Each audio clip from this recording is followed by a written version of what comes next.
नेताजी, इस समय आप देख रहा हूँ कि क्षेत्र में काफ़ी ज़्यादा चर्चे में हैं और बहुत ज़्यादा मेहनत कर रहे हैं। काफ़ी गाड़ियों का काफ़िला चल रहा है। क्या तैयारी है, किस चीज़ के लिए आप इतना मेहनत कर रहे हैं?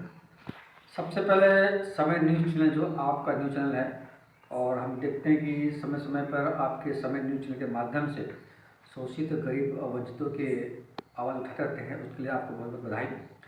जैसे आपने कहा कि हमारा मकसद क्या है और इस समय हम क्या कर रहे हैं। सबसे बड़ी बात, उत्तर प्रदेश की राजनीति इस समय ठंडी का मौसम भी है। बिहार चुनने के बाद, चुनाव होने के बाद जैसे महागठबंधन ने जो सोचा था वो हुआ नहीं। हमने पहले भी कहा था कि महागठबंधन जो उत्तर प्रदेश बिहार में फेल होगा, और आज फिर कह रहे हैं कि उत्तर प्रदेश में भी महागठबंधन फेल होने वाला है।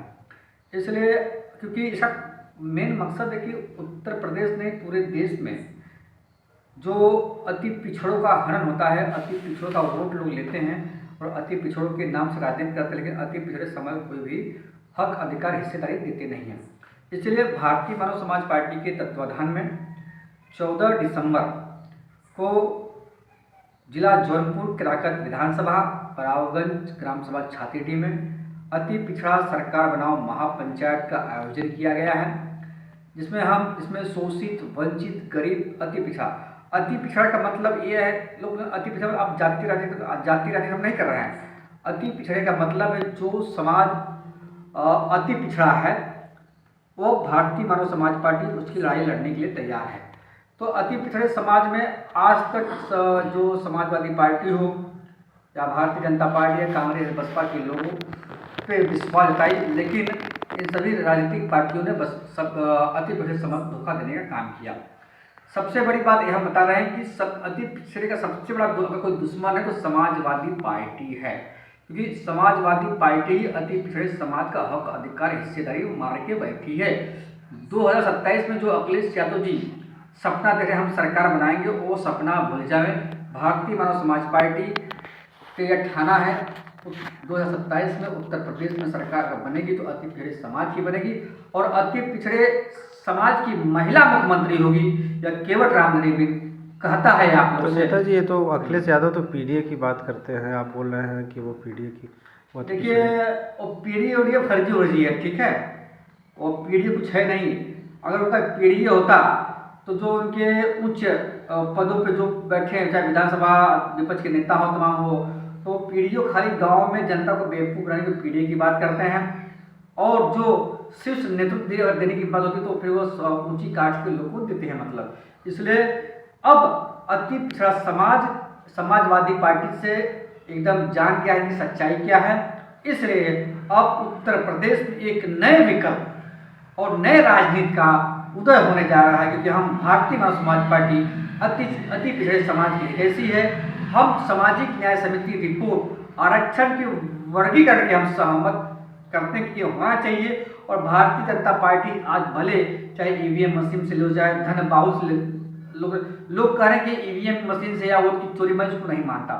भारतीय जनता पार्टी धन बाहुल से या बाहुबल से चुनाव जीतने का काम करती है, धर्म के नाम पे और तमाम ऐसे मुद्दे हैं उसके नाम पे बीजेपी जीत ली है। ज़्यादा दिन चलने वाला नहीं है, क्योंकि भारतीय मानव समाज पार्टी अति पिछड़े समय को जगाने का काम कर रही है। 14 दिसंबर को अति पिछड़ा सरकार महापंचायत का आयोजन होगा, उसी में हम आपको तय करेंगे कि आने वाले समय में उत्तर प्रदेश की राजनीतिक दिशा और हम बदलेंगे। साथियों, नेताजी, कितना लोगों का भीड़ का अनुमान है कि आपके यहाँ पे रैली में आपकी भीड़ आएगी?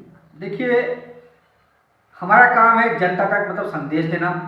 भीड़ लाख भी हो सकती है, 10,000 भी हो सकती है, 1000 भी हो सकती है, 500 भी हो सकती है, 100 भी हो सकती है, 50 भी हो सकती है, लेकिन जिस दिन यह अति पिछड़े समाज को अपना हक अधिकार हिस्सेदारी समझ में आ गई तो उन्हें लगा कि भारतीय मानव समाज पार्टी में हमें न्याय और अधिकार हिस्सेदारी मिलेगी। साथियों, उस दिन भीड़ नहीं सकते, जन सैलाब उड़ेगा।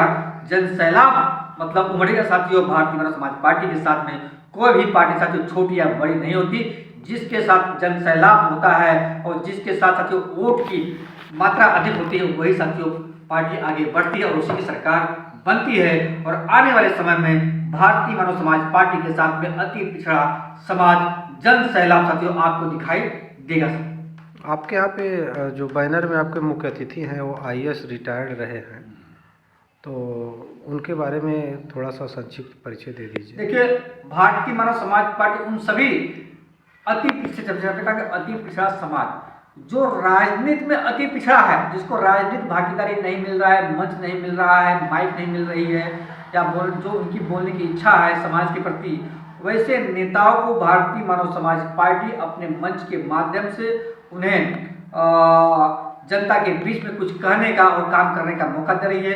कृपा शंकर सरोज जी एक आईएएस अधिकारी है, उनकी सोच अच्छी है, जनता के बीच में वह काम करना चाहते हैं कि एक आईएएस रैंक का जो अधिकारी होता है वो बराबर सरकार में काम करता है, और सरकार में काम कैसा होता है वो आईएएस अधिकारियों को पता होता है। इसलिए हमने माननीय कृपा शंकर सिंह जी को अपने मंच बुलाने का है। और तमाम लोग ऐसे लोग हैं, जैसे मुंबई से रमाकांत मल्ला जी अखिल भारतीय निषाद एकता मंच के राष्ट्रीय अध्यक्ष है, हम उनको भी बुला रहे हैं कि वो निषाद वंश से हैं और निषादों की दशा और दिशा वो अच्छी तरह जानते हैं, किस दिशा में ये समाज रहता है।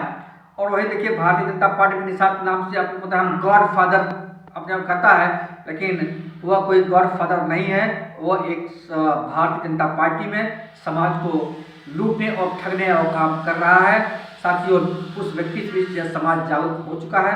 अभी फिर हमने अपने विशिष्ट अतिथि में हमारे कामरेड के इंडियन पीपल्स फ्रंट के अखिलेंद्र प्रताप सिंह जी वो भी आ रहे हैं।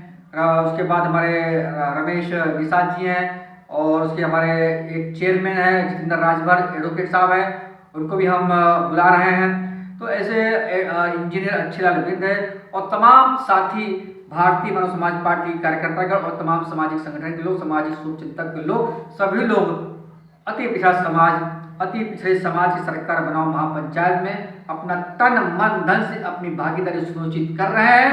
और यह 14 दिसंबर को ही साथियों सुनिश्चित किया जाएगा उत्तर प्रदेश में हम जिसकी सरकार बनेगी, ये समाजवादी पार्टी साथियों हवा हो जाएगी। जौनपुर में समाजवादी पार्टी साथियों एक खाता भी नहीं खुलेगा। आज यह मैं भविष्यवाणी आप लोग के बीच में कर रहा हूँ, भारतीय जनता समाज पार्टी में केवट रामधनी साथियों। चलिए, आपने अपना बहुमूल्य समय दिया, उसके लिए बहुत बहुत धन्यवाद आपका।